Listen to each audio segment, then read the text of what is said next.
Assalamu alaikum, everyone, and welcome to this new episode of Behind the Veil. Today, I am joined again by the amazing Zainab, who is a feminine energy coach who focuses on helping Muslim women get married to high value Muslim men. It's not Zainab's first appearance in the podcast. I had her with me last week, actually, and you guys loved what Zainab had to say so much that I had to bring her on more to answer questions about marriage, finding the right partner, what to avoid, and all of these interesting questions that a lot of us have in mind in the courting phase, inshallah. How are you, Zainab?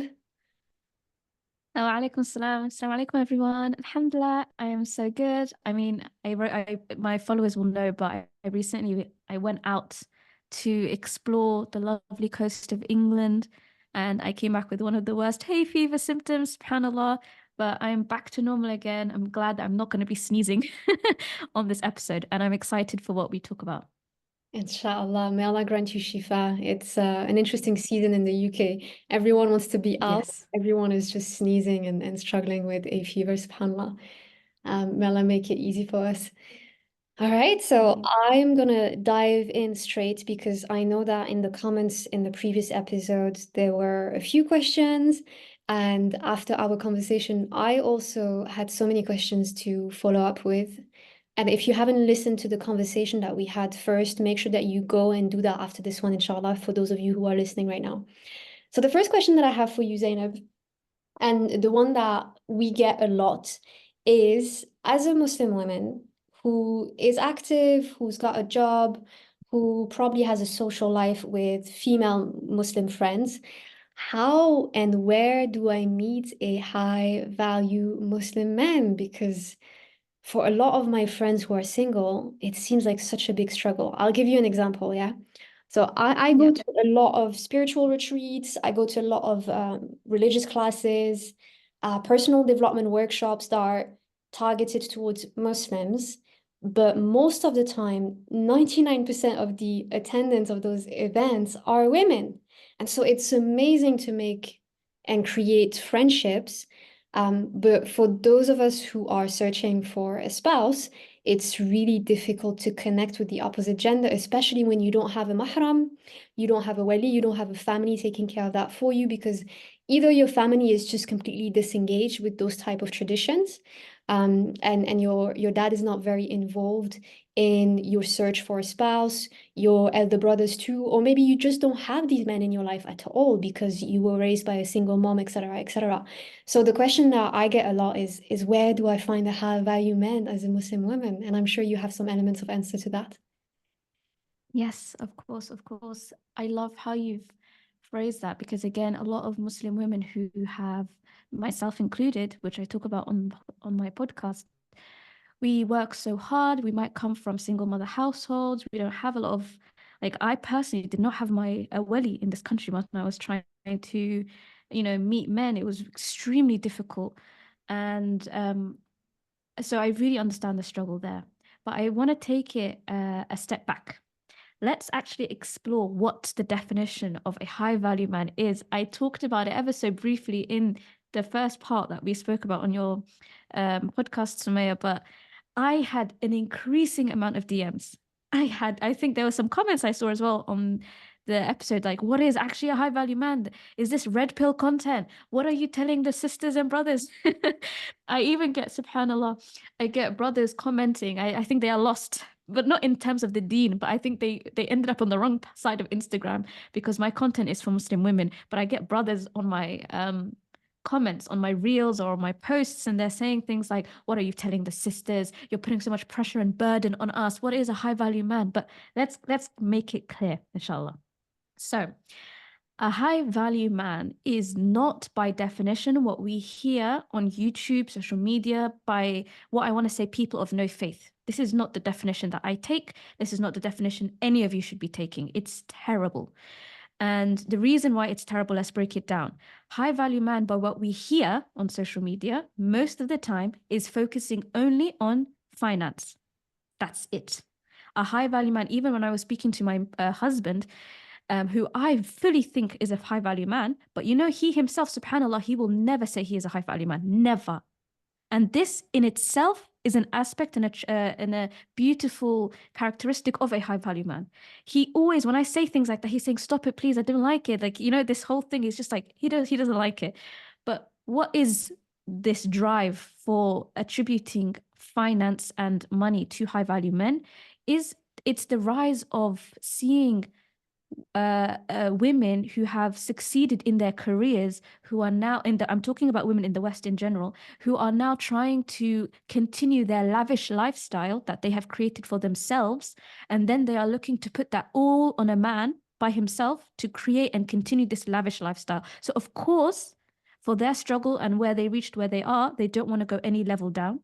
They are now going to put so much emphasis on keeping and creating the safety they created for themselves in this lavish lifestyle, and they're putting all that burden on the man. Truth be told, and we know this, a lot of celebrities, right? This is an example. They have now mansions upon mansions. They have, Louis Vuitton bags, the Birkin bags, the Hermes bags, everything. And now when they want to get married, the man has to be able to top that. They need a real fur coat. They need this X, Y, Z. And so they marry these men who can give them that, but they can't give anything else. They divorce. Most of the celebrities that we know are divorced. Or they start cheating, the men start cheating, or the women start doing something else. Like, you know, it's a disaster. And a very example, I know what I want to do as well. Maybe this is going to be like a teaser. But I would love to start watching shows of like these celebrities and breaking down exactly what the hell is going wrong, like where you can see it's going wrong. Even with like some Muslim, I think there are some Muslim couples that you can see online. You can even just pick out where it's going wrong, not from a judgmental point of view, but a learning point of view. But essentially, I'm saying all of this to understand and break down why the current definition of a high value man is incorrect. It should not be attributing to finances only. The real definition, and take notes, sisters, the real definition of a high value man is a practicing, God-fearing Muslim man. If you are not a Muslim, then God-fearing is a very crucial part. He has to be God-fearing. And he will protect you emotionally. He will protect you physically. He will protect you mentally. And he will protect you financially. He will protect you in all the ways Allah has told him he has to protect you, without saying, well, heck of the heck, like, this is the reason I cannot do this, or this is the reason I cannot do that. Okay. And by definition, again, when someone is God-fearing and taking on the responsibilities that Allah has given him, he will encourage you to not work. And I want to caveat this.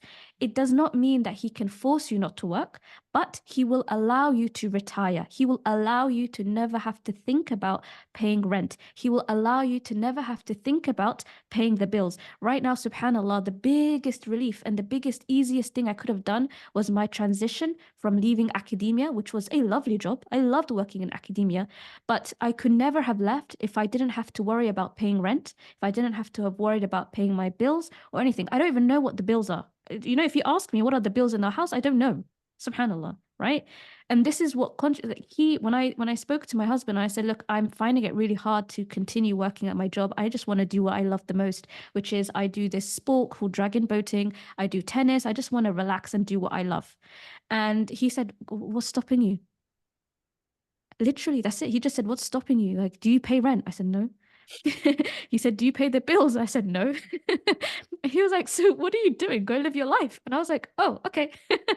And that was it.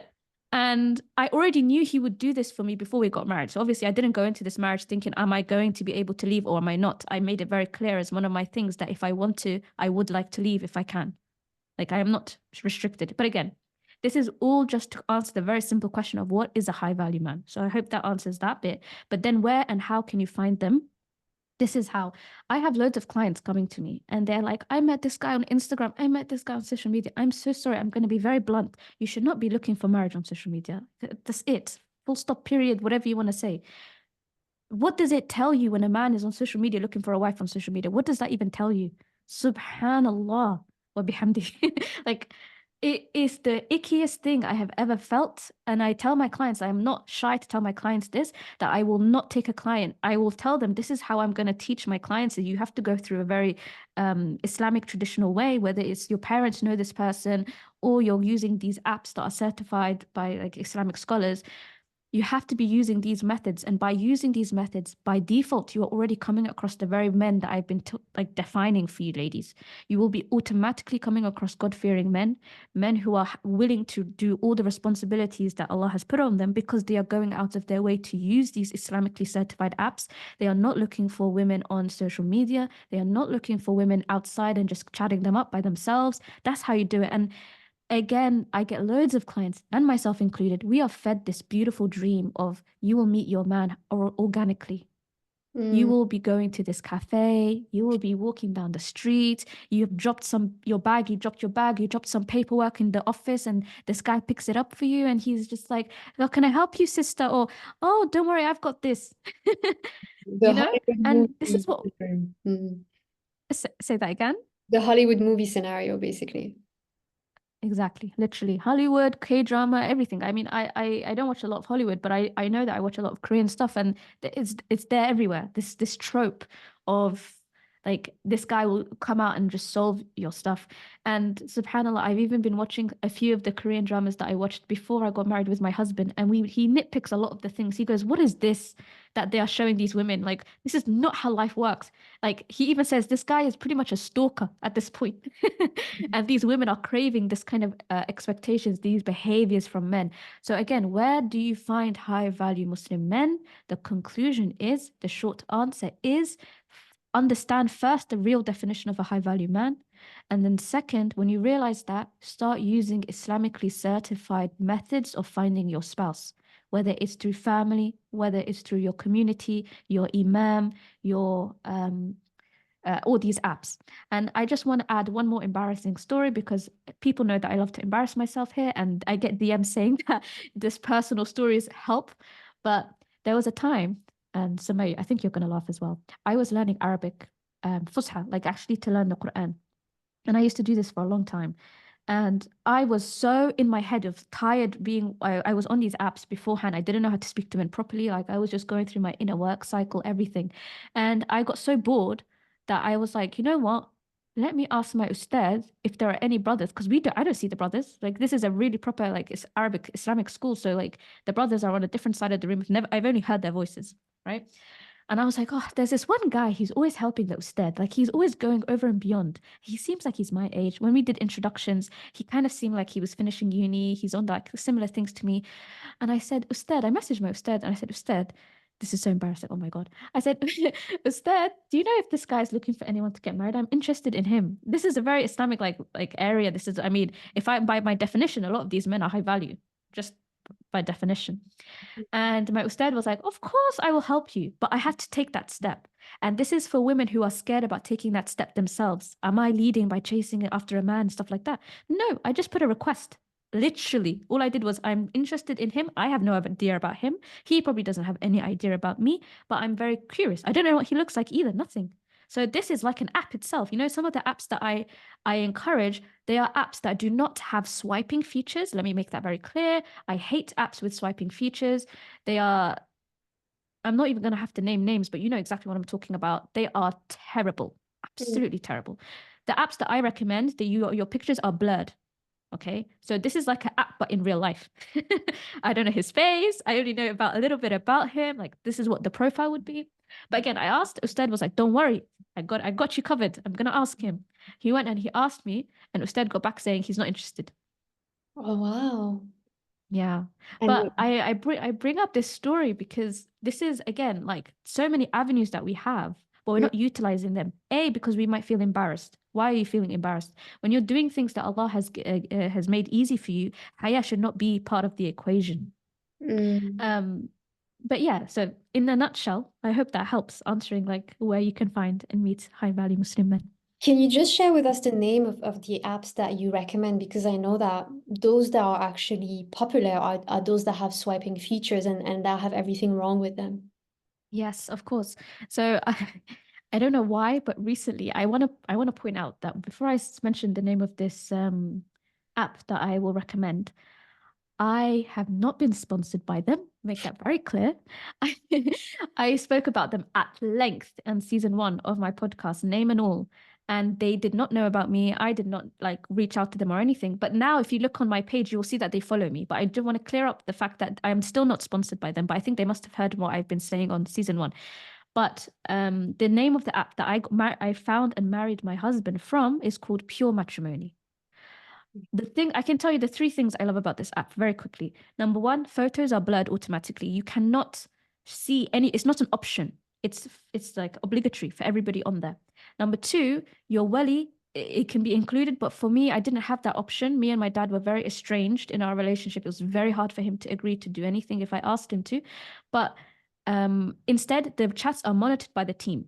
Any chats that are that are going in a very weird direction, they get banned pretty much. So they are monitored. And number three, the profile that you write has to have a minimum amount of characters and words. You cannot get away with these little taglines that you see on these swiping apps that say, "I'm getting married. I'm here because I'm looking for the guy that will allow me to wear the white dress," or "I'm looking for the guy who will turn my life upside down." You know, these annoying little taglines. You actually have to write a lot to be considered to even be put on the profile, like your profile to be seen by others. And again, there are so many lovely features of you filtering out certain people. So you can kind of filter out to the point where your deal breakers are already answered so that everybody that comes in your like feed or your recommendations, they already match your deal breakers. But again, this is the number one app I would use. I know some of my clients right now, my client got engaged using an app called Half Your Deen. I think it's very similar in that sense where it's I've not used it, so I don't know, but I think the It's photos very are also popular blurred. in the US. Mm. Particularity about Half Your Deen is that they base their profile on temperament and your personality type, and they match you up with people who have a personality type that is compatible to yours. Okay, that's interesting. As a point of discussion, then, I mean, this is for another time, but I am a bit annoyed about using personality types and love languages as a way to move forward to look for a man, because number one, let me just say it now for people who are interested, love languages, any love language that you have, if you married the right man, if you know how to actually speak to a man, he will do whatever love language that works for you. You do not have to go out of your way to find a man who matches your love language or who understands, because by definition, a man who's a high value man, he will want to look after you. And if by definition, if you are a high value woman, which means you are a God-fearing practicing Muslim woman who knows how to speak her desires, who has healed on her insecurities, healed her trauma, she will be, anything she says is going to make him want to do it for her, like immediately. So don't focus so much on love languages, and personality types can be thrown in the bin. I'm just going to say that, but yeah. Yeah, I agree. I think, of course, Half Your Deen is not like they don't remove people just because they don't match your personality type, but they will show you if they're extroverted, introverted, and the compatibility with you in a percentage or something like that. This is what I understood from the concept. I thought it was interesting, but I like your point of view on these things. I think the confusion about love languages is that we only have a couple of them, but I believe that every human being actually have all five in terms of need, Same. right? And it's Yeah. just that depending on the context and depending on the season of your life, you will need and request a different love language. But yeah, those things are just sometimes to take with a pinch of salt, right? But if the people at Pure Matrimony are listening, I think they should definitely sponsor you, inshallah, because I'm sure you've brought a lot of people to them, mashallah. Now, Zainab, let's talk about when you actually come across a good man and you're talking to him, you're in the process of getting to know him. What are some red flags to look out for when it comes to this man's character and everything about him, really? Of course, of course. And I was just telling Sumay this as well, like, subhanAllah, sometimes I forget because I'm dealing with a lot of clients, even my own story. As the years go by, the less I will feel connected to my own story, like in the depth I was at that time. So, subhanAllah, sometimes I need a refresher. And I was able to get a bit of a refresher with one of my clients who has the best case study of what seems to be like a high value man on the surface, but is the most insecure man I've ever come across in my life.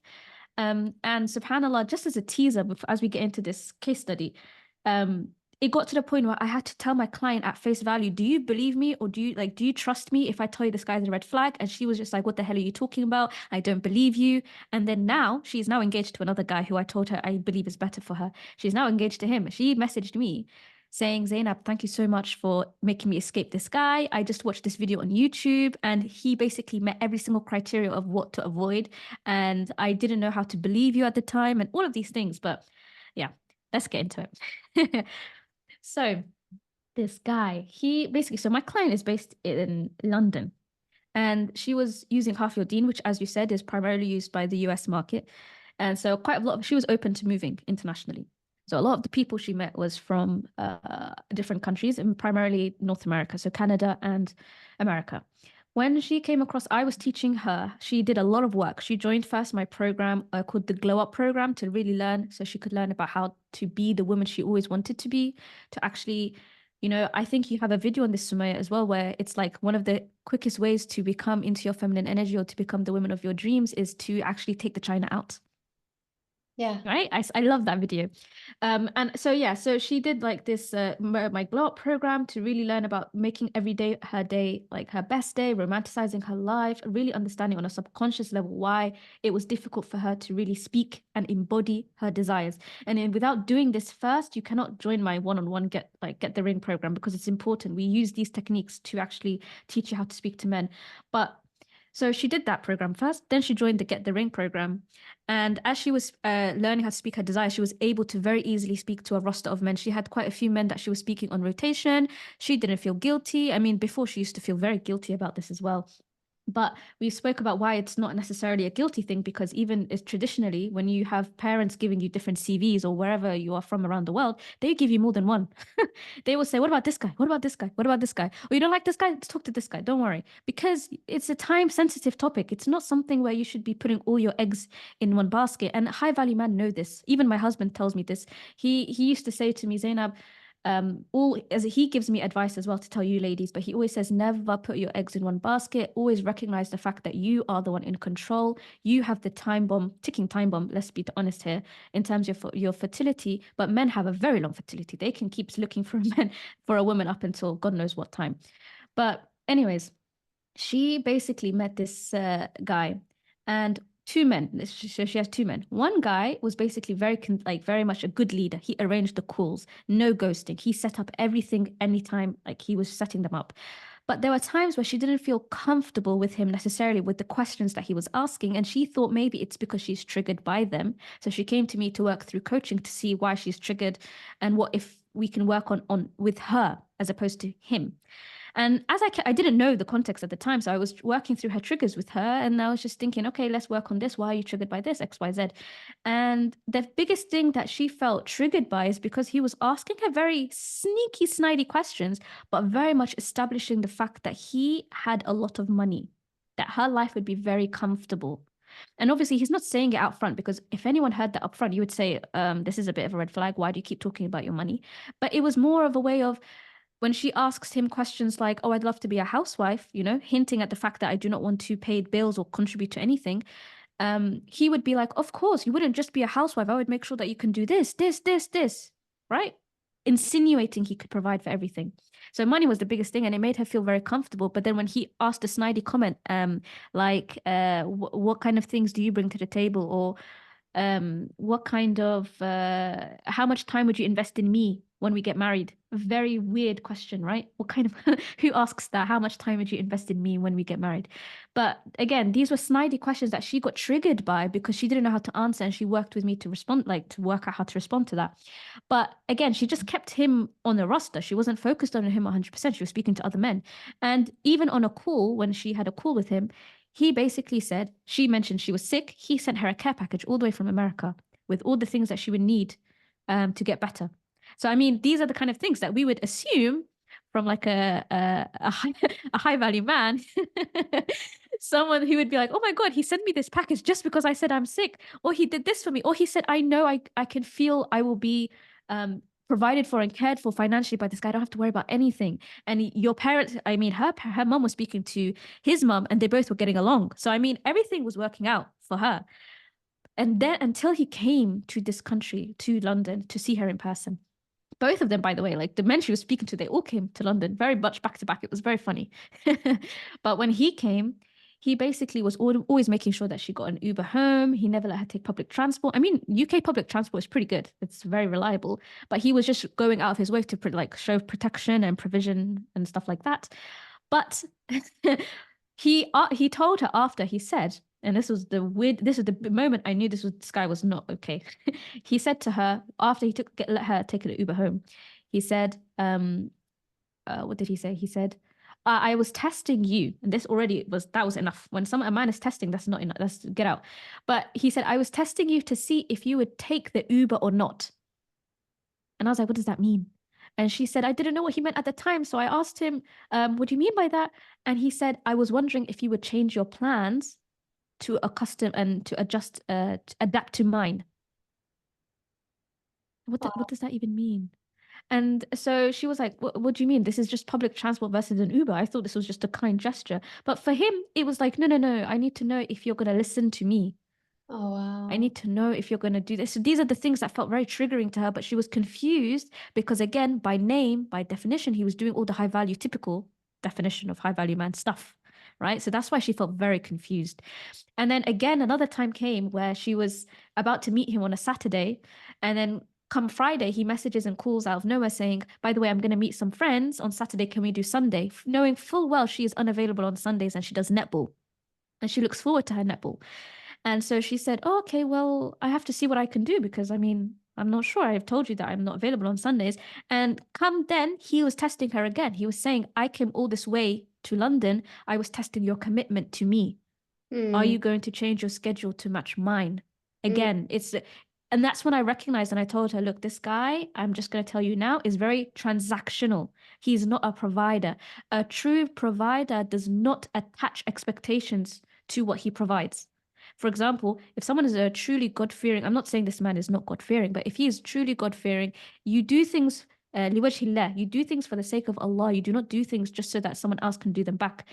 There's this ayah, I think, in Surah Insan, where it's like, لا نريد منكم جزاء ولا شكورا. We don't do things for the sake of the reward, like a reward from you or a thanks. Right? Subhanallah. Yeah, this guy literally everything he was doing, he was attaching like, oh, so what do you do? Would you do this? Would you do that? And are you investing in me the same way I'm investing in you? Very 50-50 in terms of emotional and physical and mental connection. But mm, of course, he was showing that he's not 50-50 in terms of finance. And again, this is what a lot of women ask. Like, they just want to look at, is he 50-50 in terms of finance only? And they will reject a man, but they don't look at how much he's actually being 50-50 in terms of all the other aspects. mm, SubhanAllah. So again, like on paper, this guy was always leading with the calls, always leading with the conversations. He was giving her care packages whenever she said she was feeling sick. He was ordering Ubers for her. He came all the way to London for her. He made sure that he went to a very expensive restaurant, by the way, with her mom, his mom, like everybody, and paid for everything at the drop of a hat. Like everyone was ordering a lot. It was a very expensive menu. But again, it was those two questions. And if you were someone who was on the fence and you were to list out all the things that he did for her versus the two, three things that he asked that were a bit iffy, you might think without actually prior knowledge, you might think, okay, this guy, he's only got 3% of a bad, like, but everything else is really good. But you don't realize the weighting that these little things have that will affect long term in the marriage. So this was, I think, one of the best case scenarios and best case studies that I came across because the other option, and she wasn't leaning towards the other option, was because he did not give her the same financial security as this guy. He was willing to provide for her. Let that be known. He was willing to provide for her, let her retire, whatever she wanted to do, but he did not give her the same confidence as the other guy. mm. That's why she felt a bit less inclined to that guy. And now she's engaged to this guy and he's much better for her. Allah. As soon as you said he sent her a care package all the way from the US, what I'm hearing is love bombing. Love Mm-hmm. bombing 100%. The man who does too much very early on to the point where you feel like you start owing him something, he's got something to hide. He's Yep. compensating for some sort of behavior that is going to be unhealthy. And a lot of the time, these guys want to be the center of everything. It's only about them. So when he was testing her, everything was about the commitment that she was going to give him back. So it's like, I have to matter more than anything else in your life from now on. And those manipulative technique in order to see if this woman is going to be a good victim to that type of behavior, you can spot them through this case study. So thank you for Yeah. sharing. Yeah, Wow. no, subhanallah. It was, I just want to add this because the reason he's being picky as well. Like there were certain aspects of what he said in terms of, oh, I know women like this. Oh, I am very familiar with the fact that women are not so sure when you ask them what they want to do. You know, for example, these videos that we see on Instagram or like social media where you ask a woman, what do you want to eat? And she goes, oh no, whatever you want to eat. You know, and this like, so he's like, no, I know women do this. I know you women don't know what you want. I know. Do you see this very generalization, this very snidey comments like, oh, I know you guys don't know this, so don't worry. When you get to that stage, I'll sort you out. Mm. It's just very like when you hear this, you do get triggered. Even I'm just thinking, what the hell is he talking about? But Yeah, it's very important to have someone on your side who knows to look out for these things if you are worried about finding the right man. So I would always suggest if you are able to invest in such a huge commitment, which is marriage, and you want this marriage to work for the rest of your life, you don't envision having a divorce, you don't envision the marriage going from honeymoon phase to just absolute dead energy, right? After a year you should invest in that, like, and this is why I'm so glad I was there for my client to see her because she was going to go to this guy. So subhanAllah. yeah. And imagine how devastating it would have been to be in a relationship with someone like this. I can't Yeah. imagine. Wow. Okay, so there's a lot to take from that story. Now I want to go back to the chase. You know, last time in the previous episode that we did together, you said something interesting when I asked you what are some tips that you'd recommend Muslim women to take when it comes to the courting phase, and you said be easy. And as soon as you said that, it reminded me of people who say be easy to be with in your character, in your personality, in your energy, but be hard to get. And Mm. this implies that there needs to be some sort of chase when a woman is being courted by a man. And I wanted to get your opinion on that. How much mind games do we play, if we play any? Or shall we just drop all of that and be as authentic as possible, answer the text whenever they come, and all of that? What's your thought on this? I love this question. Okay, so I have this thing I'm thinking to make it my tag. Like I put a trademark on it. But it's called manufacturing mystery. Like this is this is what women think when they are trying to play hard to get, but they are trying to create this illusion of being a mysterious, woman who does things and like everyone is intrigued by her, men and women, not just men, but women are also like when she walks in the room, all eyes on her. What's she about? But in order to create that, you start to manufacture mystery. You're starting to create the illusion of I am a mysterious person. Believe me, please. And some of these, like to actually get to that point, you're actually, as you said, you're playing these mind games of, okay, he spent 2 hours to get back to me. I'm going to match that and spend 2 hours to get back, or 3 hours to show him that my time is more important than his, or whatever mind games is going on. Now, if you've listened to my season one, you'll know.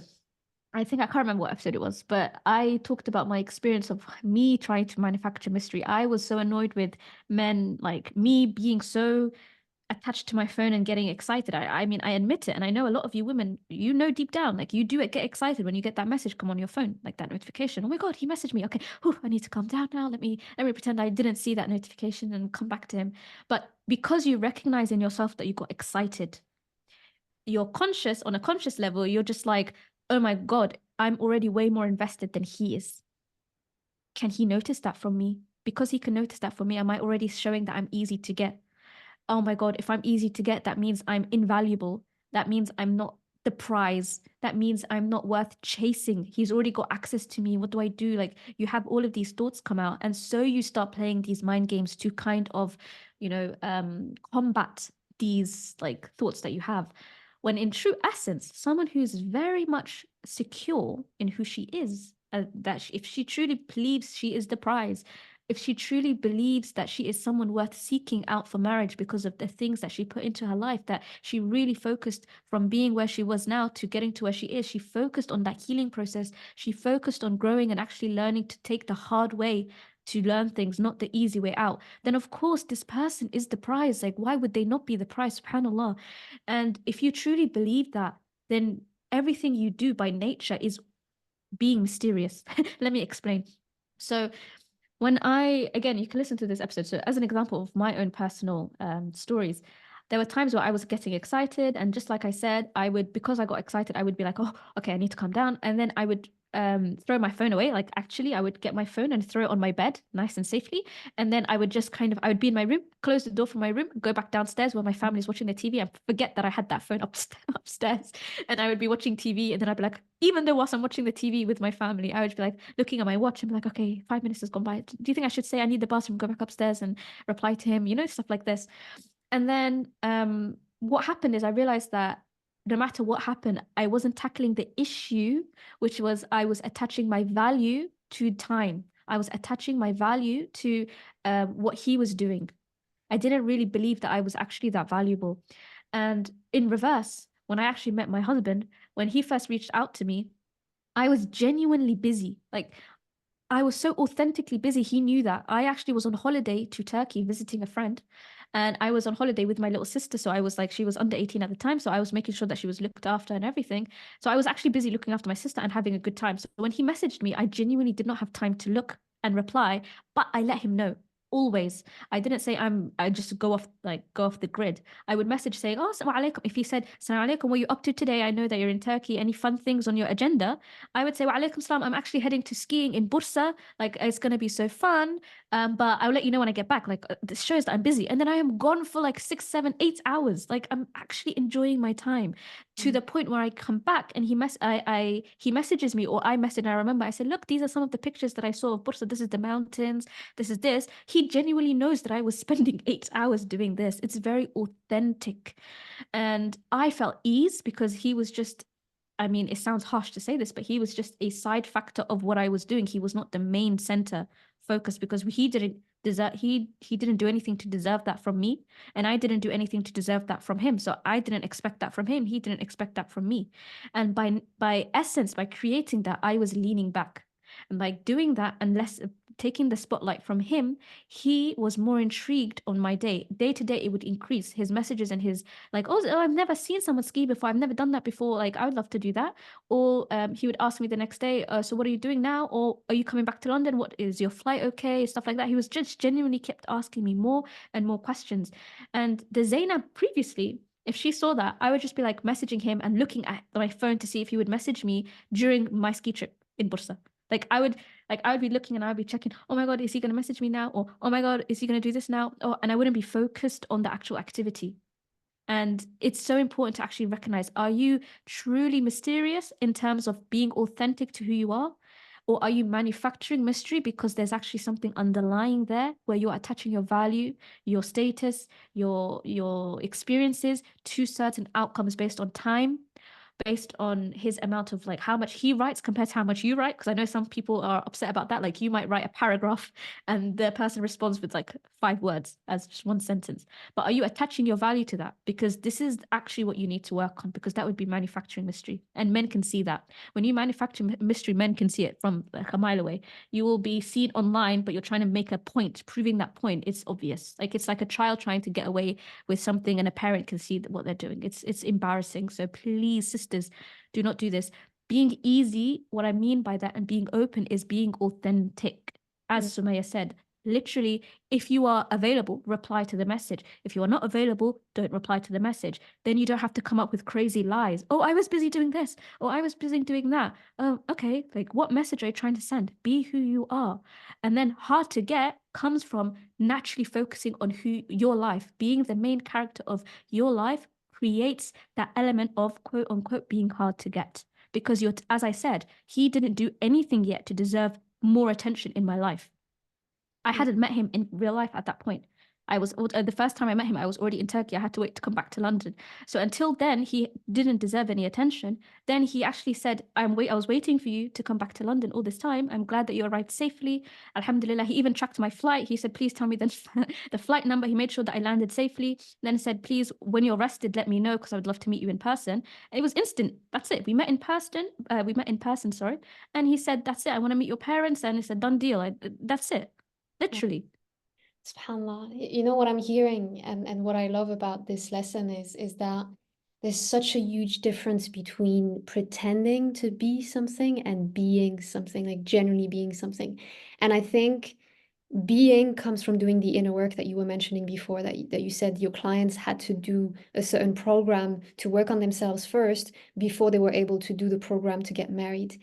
In order to be that interesting women, you have to work on yourself and you have to create that life that you're passionate about. And then you enter the market with this mindset of, I'm going to meet someone who's going to add on to my life. I'm Yeah. not coming here with this needy energy. Subhanallah. And you're right when you say that energy is palpable. I think it truly is palpable, not only in romantic relationships, but in everything that you do. So work on yourself, ladies. Become the interesting women that you want to be first and foremost, and don't play games. If you are mysterious, do it from a place of authenticity. I love that. Thank you so much, Zainab. Yes, I just want to add one thing. I know that I'm not sure if we're going to go over time. I'll try my best to keep it short, but I want you ladies to practice in real time, like right now. Like you're listening to this, and I want you to practice. And here's how you can practice.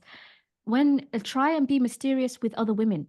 See how that works. You know how I said that not only when you come across a real high value woman, and I say this as again, definition is a God-fearing woman, like there's just something about her that you know that she's doing something that's not the same as you. There's something about her, the way she holds herself, the way she actually walks around, not in a like clicky clacky way with heels, but just her aura and her essence. There might be nur.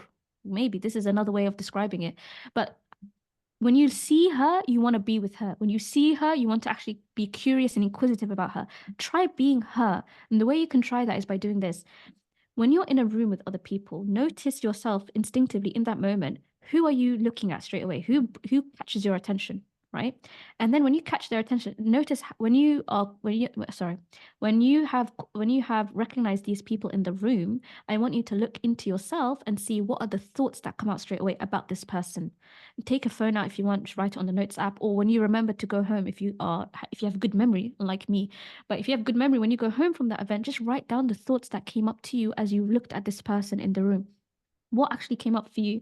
And then notice exactly in yourself what were the thoughts that you had. If this is a networking event, it's always brilliant during networking events, by the way. You will notice exactly who's the big shot of the room straight away, just by aura. And you can feel small by standing next to them. So also write this down. And if you do feel small, notice what are the kind of ways you use to open? What are you actually saying in your introductions about yourself? Notice that because that's exactly the kind of aura that you're sending to them. Your words are so powerful. Are you speaking too much? Are you giving too much away straight away? Are you answering questions that they didn't even ask you? Are you making assumptions when someone looks at you? Are you making assumptions when someone speaks to you? Like, just notice all these things. This is how you begin inner work, noticing exactly what you're doing. And a lot of my clients say this. This is when you actually do inner work with a coach, or you do the long way around like I did, which took me half a decade. You notice that you wake up to a world that you felt like you were dormant in the whole time. You're no longer living on autopilot. The more you become introspective and you start looking inwards, you notice how much you can start to change. Like, why am I always assuming things when someone didn't even say that? Why am I always speaking too much and giving so much away when they actually only asked me one question? Am I doing that in fear of my answer to that one question is not enough? Am I doing that in fear of I am not impressing them? Where is that fear of impressing coming from? Is it because when I was at school, I was always known as the Somali kid? Like that was me. That was my problem. I didn't know how to differentiate myself from the other Somali kids to my teacher. They would often think that I am someone else. So when I come up to them, they go, "Oh, Amina or something." And I'm like, "No, no, it's Zainab," you know? Or like this experience is something that was so crucial to me to actually understand why I like to go out of my way to explain myself, why I like to go out of my way to make sure that like show who I really am, even though they might have got it straight away. But these are how you can start straight away to learn how to truly become mysterious, if that's what you want to call it, but to really become that person who's just so grounded in who they are. I love that.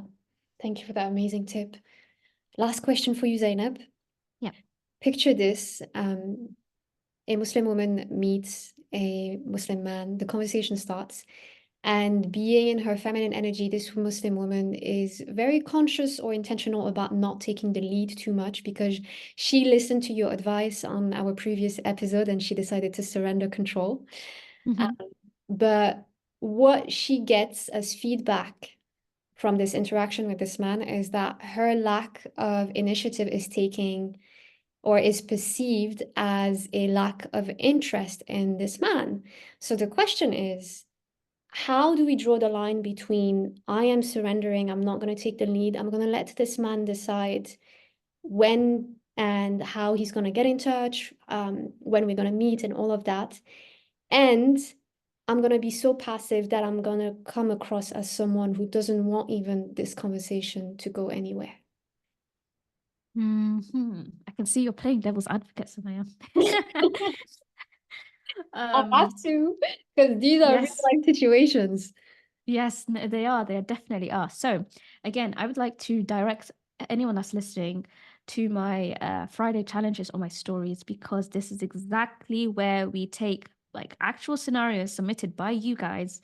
You give me scenarios exactly like this. I break them down. How do you respond when a guy goes cold turkey? What do I do when a guy is no longer interested in me? Have I given off this passive energy? What do I do when XYZ, he's done this, whatever? We break them down. I give you the solution. There's a winner, stuff like that. If you're interested, just go to my stories on Fridays.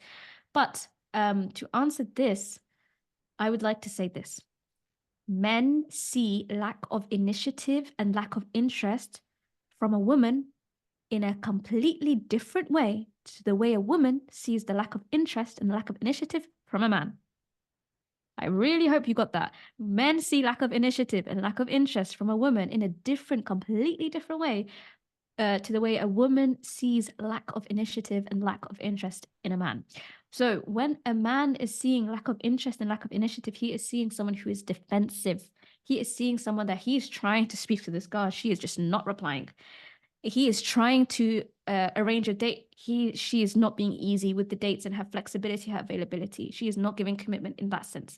She is completely in defensive. What I mean by that is, for example, he asks a very like easy, open question, or even might be a joke, and she just immediately says, like, why would you do that? I'm here for marriage and you're trying to joke with me. I'm not, I don't appreciate that. I feel uncomfortable. Don't speak to me like that. That's so defensive. Like, what's a man gonna do? Like, if you're trying, he's trying to maybe lighten the mood, but you just automatically took it to another way. Like, this is him taking initiative and you just shut it down.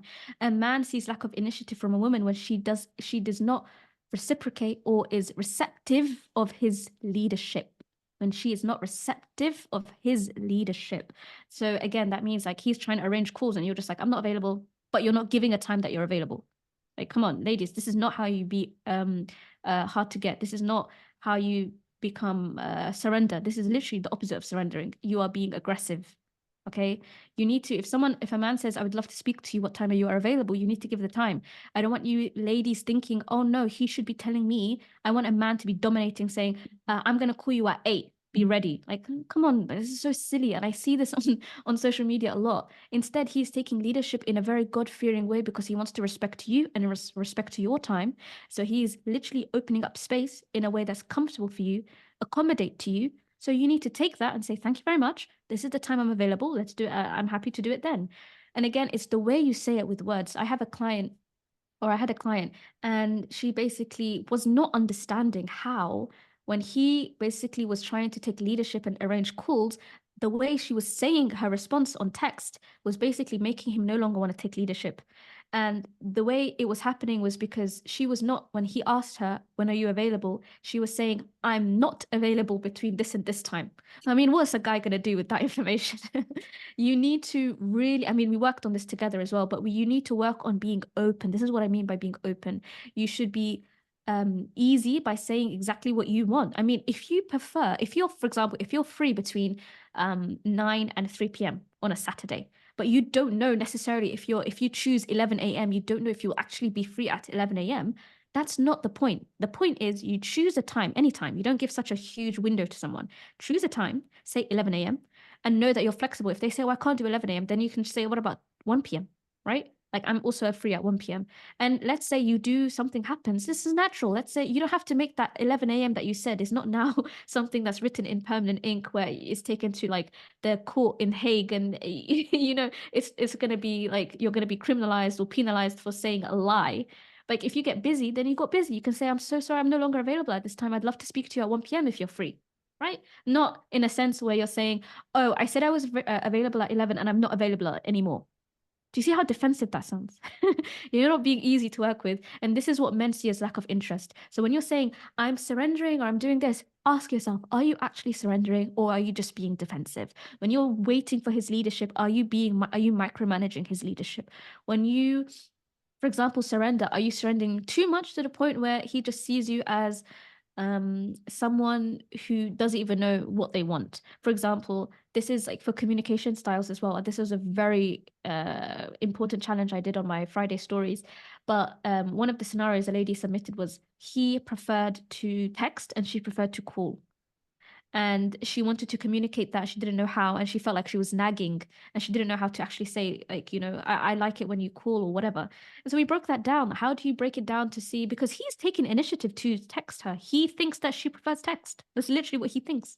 He's accommodating, but we ladies see it as, no, he's just doing what he wants.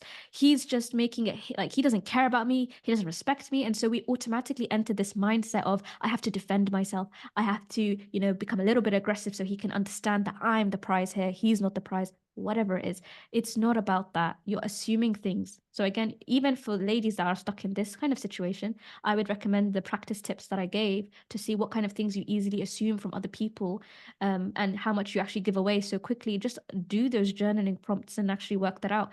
But again, that would be useful here because you would recognize that he did not literally, you're assuming the fact that he wants to be driving this conversation on his terms when he could be accommodating to you. Maybe you're not free all the time, but you might be free by text.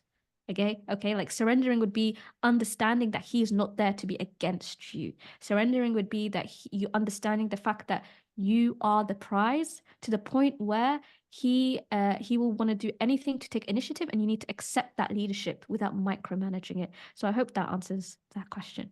100%. Wow. Thank you so much, Zainab, for this hour that we spent together again. Alhamdulillah. Let us know, Alhamdulillah. where can people find you and learn more from you, even if you've mentioned in the first episode, but I really want everyone to know again, inshallah.